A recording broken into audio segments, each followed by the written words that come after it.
In this video, we're taking a detailed look at the Pelican G40. Check out packhacker.com if you want to see some more information and some photos. We'll leave links in the description below. So kicking it off, this Go case is a very protected way to carry smaller everyday carry items or pretty much whatever you can fit inside. So it opens up with this big latch here, and when it's closed, you can hear how sturdy that is.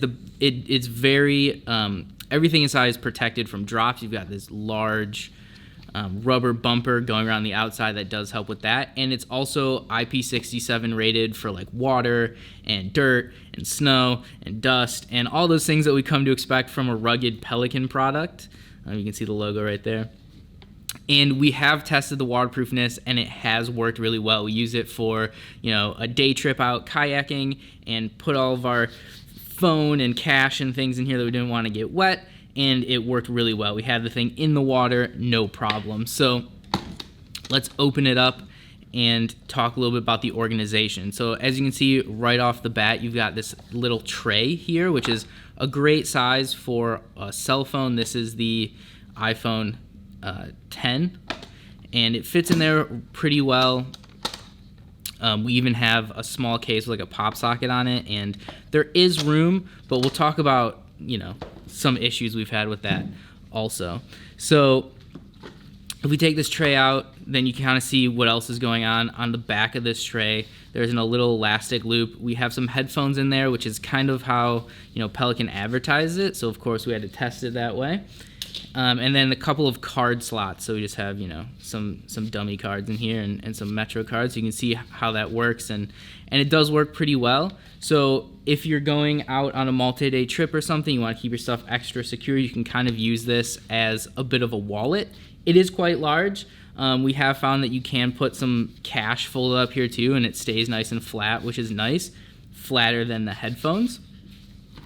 And then underneath the tray, you've just got some little space for storage, smaller loose items, chapstick. We have our keys in here right now, just so you can kind of get a feel for that. The main issue we've had with this is packing it though. And it's because you have to be very specific with what goes in here because you're very limited on height.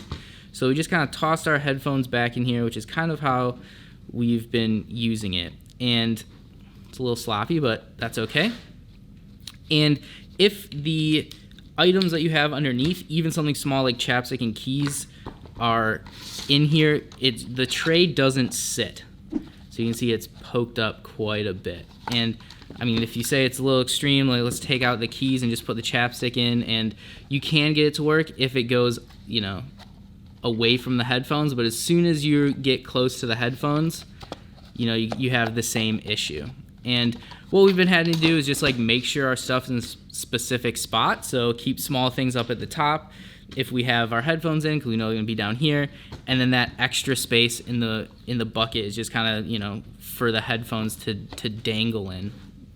And that's been working okay. We have also found that if you take, if you're carrying headphones, which we're using in this example, if you take them out and just throw them on the bottom and keep your cards and cash on top, we have had to worry about it a little bit less. Still get a similar issue, but a little bit less.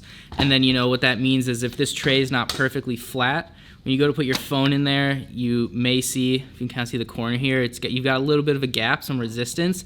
We have been able to squeeze it down and get it to close and have, that waterproofness and no issues. It's just doesn't feel great to squeeze all of your stuff in. It feels like you're putting pressure on your phone. And of course, your mileage may vary depending on, what kind of case you have on your phone. A thicker case, you'll have to worry about this more. No case, and you'll gain a little bit of room.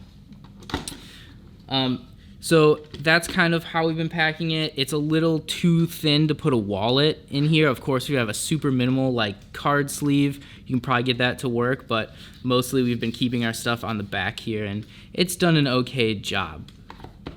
So, it kind of depends on use case. It's a little big and bulky, all that protection and waterproofness and all of that stuff makes it pretty bulky for the amount of things you can fit inside. So it's a little awkward to put inside of a pack if you're just using it for every day. But if you have a very specific use case and are using it out and about on some more outdoor adventures, or you really want to make sure you have certain things that stay dry and protected, this may work well for you. And then one last note, we've got a little loop at the top you can use for carrying. You can use it to tie it to things. We've even hooked a small hero clip here, so we can clip it to the outside of a bag. We clipped it to we could clip to a kayak, or hang it off a table or something like that. So there you have it. This is the Pelican Go Case G40. Make sure to check out packhacker.com for more information and the best buying options if you want to check it out. We'll see you in the next video.